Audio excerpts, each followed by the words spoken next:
gii tey pour taxaw ci seen liggéey gu rafet bi nga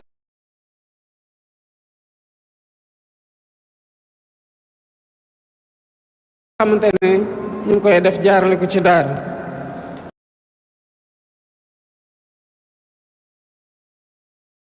laaj na nag bés gu mel nii tey ñu taxawaat seetlu xool li nga xamante ne mën na nuroog luy gàkkal daara ñu gën ko defar gën ko ñongal muy ni ñuy taxawoo xale yi ci ni ñu nekkee ci mbedd mi loolu nag responsabilité état la waaye responsabilité ñi nga xamante ne ñoo nekk ci daara yi la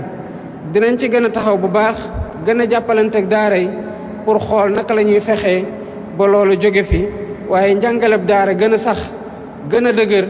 gën a ànd ak jamono ak nu muy doxee kon dina baax bu ñu demee ba toogaat ñu waxtaanaat li ñu bëgg daara doon naka lay méngoog jamono pour ñi nga xamante ne ñooy génne ci daara yi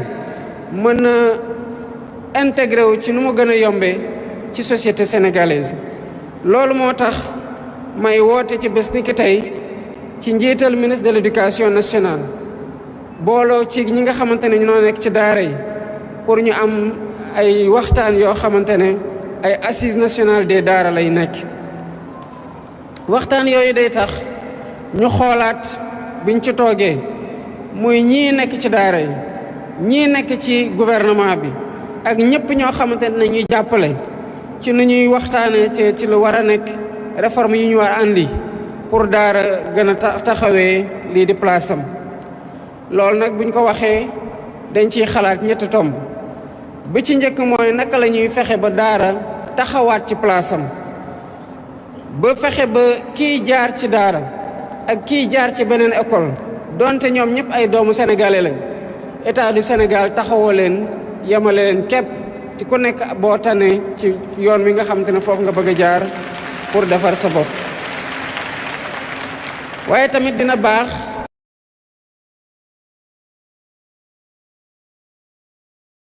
ñu fexe ba nit ñi bu ñu jàngee diine ba pare ñu bañ a am pour jàngaat maanaam ñu xool ni ñu leen di jàngalee diine lan lañ leen di jàngalee ci wetu wa pour bu ñu paree ci njàngum diine ñu mën a am liggéey goo xamante ne ci daara ji lañ ko commencé jàng pour mën a bokk ci ñoo xamante ñoo ci gën a xarañ ànd ceeg nag lépp loo xam ne mën na leen yombalal seen liggéey fii ci biir réew mi wala ci bitim réew. war nañoo tamit xool naka la ñuy sampee kuréel pour gën a taxaw daara muy taxawoo goo xamante ne dafay jaar ci koom waaye dafa jaar tamit ci liy jëmal daara ci kanam te xam naa ne waxtaan yooyu biñ ci demee bu soobee yàlla dinañ ko gën a matal. réforme bii nag ñuy waajal te xam naa ne lépp lu ciy tukkee ci waxtaanu ñii fi teew tey nar cee teew ci bés bu jotee ñoo ko nar a waxtaanee ndax boo bëggee dimbale waa daara faw nga laaj la waa daara ji fan lañ mën a jaar ba dimbale leen méngoog li nga xamante ne mooy seen gis-gis. waaye am na lu ñu seetlu mooy daara yi nga xamante ne gën nañ leen moderniser ba dem ba tey ñu egg ci ay université bokk ci ñi nga xamante ne loolu la daara mos a jàngale yàgg nañoo may ndam surtout ci compétition internationale yoo xam ne ay góor ak i jigéen mel ni ñu fi jaar sànq yàgg nañoo yëkkati raaya Sénégal. waaye nañu fexe tamit ba ñii nga xamante ne dañuy génn ci daara yi di dem ci université islamique yi que mu nekk fii ci Sénégal wala mu nekk ci bitim réew mën na booloo bokk liggéey ak ñi nga xamante ne dañoo jaar ci système éducatif traditionnel bi ma bëgg a wax foofu mooy école moderne bi defar les fonctionnaires notamment et les autres acteurs de la République. kon mbokk yi lii nga xamante ne mooy li ñu donnee ci daara te muy alal goo xamante ne amul njëg ñun ñëpp ñu war ko xam jàppee ko ñaari loxo jàppee ko fula gën ko taxaw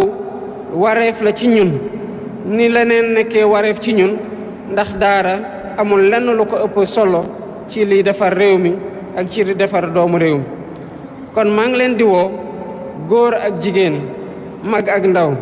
seen taxawaay gii ngeen am te gouvernement bi taxaw temm tey gën leen ci bëgg a gunge ndax ñun li ngeen di defar moom la ñuy utiliser muy ressource humaine te nu ngeen ko mooñee ba mu gën a mën a ñong pour ñu utiliser ko noonu pour tabax réew mi rek yéen lañ koy santé kon jàppalante gi du mën a ñàkk waaye ci loxo ak kaw loxo waxtaanaat xam ne li ñuy liggéey ak lu ñu bëgg defar Sénégal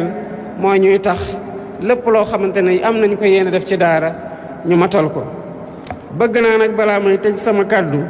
ma beral loxo kii nga xamante ne mooy secrétaire général de la Ligue islamique muy invité d'honneur bi nga xamante ne woo ngeen ko ci bés bi te di ko sargal di ko jaajëfal bu baax a baax ci taxawaay bi nga xamante ne am na ko ci diine gi ci benn fànn wépp nag rawatina ci jàppale gi nga xamante ne mu ngi koy jàppale ay daara yu bëri nekk ci biir réew mi maa ngi leen di sant di leen gërëm asalaamaaleykum wa rahmatullahi taala wa barakaatu. bu dee abonné goo yow mi nga xam ne yaay siiru seen bi bu dee abonné goo maa ngi lay ñaan nga abonné pour nga abonné nag yomb na logo bii ngay gis boo ci bësee dana indi fi ngay abonné nga abonné boo noppee nag nga xool ci vidéo bii ci suuf nga bës ko dana la yóbbu ci yeneen vidéo yu am njëriñ incha allah rabbi jërë ngeen jëf.